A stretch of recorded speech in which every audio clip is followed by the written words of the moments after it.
Hello दोस्तों, स्वागत है आपका हमारे यूट्यूब चैनल प्रीति की कहानियों में। दोस्तों, राजेंद्र नगर की सकरी गलियों में सुबह की हलचल शुरू हो चुकी थी। दूध वाला, सब्जी वाले की पुकार और मंदिर की घंटियों के बीच सावित्री देवी अपनी चाय की प्याली लिए बरामदे में बैठी थीं। उनके चेहरे पर चिंता की लकीरें थीं और नजरें बरामदे की सीढ़ियों से रसोई तक घूम रही थीं, जहां उनकी बहू प्रिया चुपचाप नाश्ता बना रही थी। सावित्री देवी की निगाहें बार बार प्रिया पर जाती, लेकिन ना तो प्रिया ने कभी बैठकर चाय ऑफर की, ना ही कोई बात। ये चुप्पी उन्हें खटकती थी। आजकल की लड़कियों को न तमीज रही न इज्जत, बस अपना काम करो और निकलो। उन्होंने बड़बड़ाते हुए चाय का आखिरी घूंट लिया।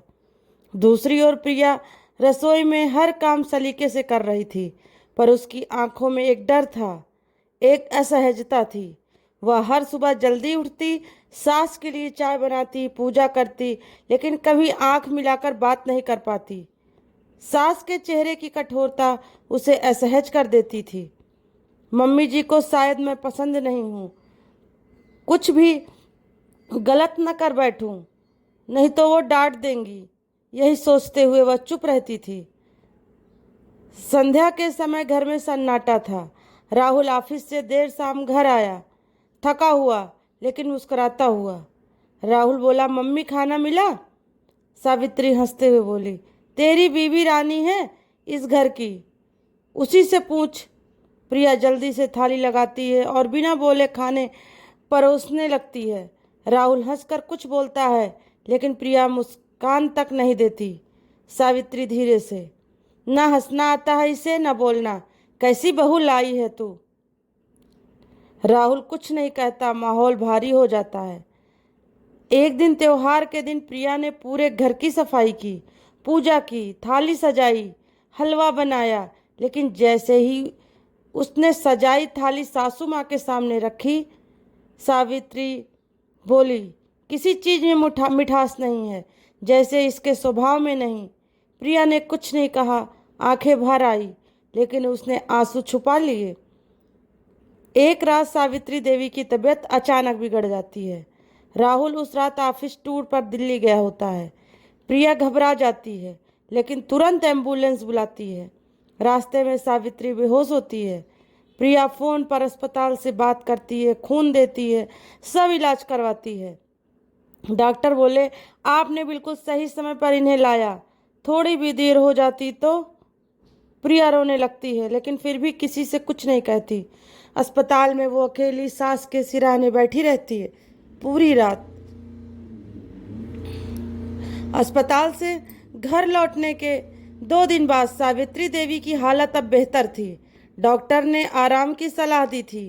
प्रिया हर छोटी बड़ी ज़रूरत का ध्यान रखी थी, दवाई से लेकर समय पर खाना तक। राहुल अभी भी दिल्ली में ही था।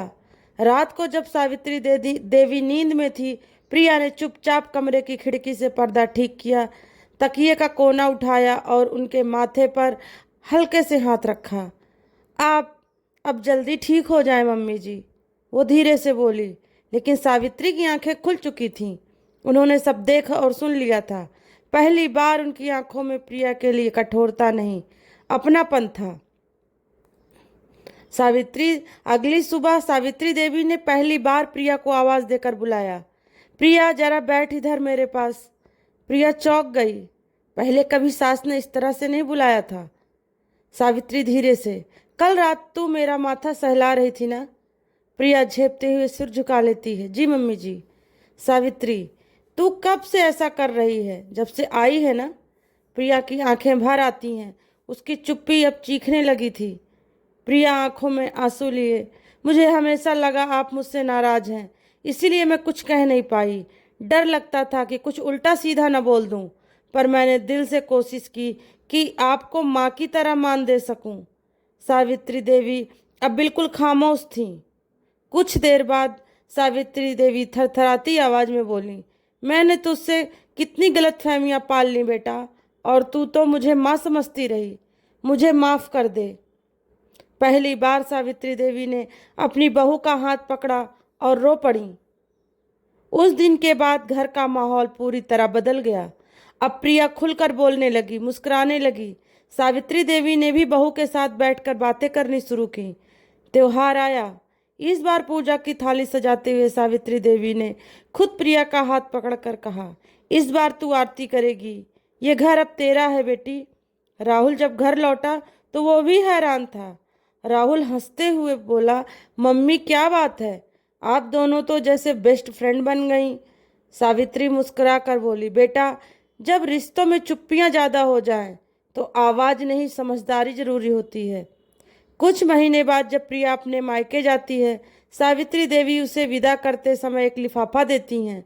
उसमें एक चिट्ठी होती है, बेटी प्रिया, जिस दिन तू बहू बनकर आई मैं तुझे कभी समझ न सकी, लेकिन जिस दिन तूने मुझे माँ समझकर अपनी नींदें और सांसें मेरी सेवा में लगा दी, उस दिन मैंने समझा बहू नहीं बेटियां ही जन्म देती हैं माँ के रिश्ते को।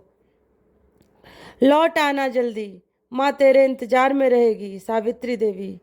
प्रिया की आंखें भर आती हैं। वह पहली बार सावित्री को गले लगाती है और दोनों के आंसू बहते हैं, लेकिन इस बार वो आंसू बोझ के नहीं, अपनत्व के होते हैं। तो दोस्तों, हर बहू चुप होती है इसका मतलब ये नहीं कि उसमें प्यार नहीं होता, और हर सास सख्त होती है इसका मतलब ये नहीं कि वो नफरत करती है। जब रिश्तों के बीच में चुप्पियाँ समझदारी से टूटें तभी परिवार बनते हैं। तो दोस्तों, आपको हमारी ये कहानी कैसी लगी प्लीज़ कमेंट करके ज़रूर बताइएगा, और अच्छी लगी हो तो लाइक शेयर और सब्सक्राइब करना ना भूलिएगा। फिर मिलते हैं दोस्तों आपसे एक नई कहानी के साथ। तब तक के लिए दोस्तों नमस्कार।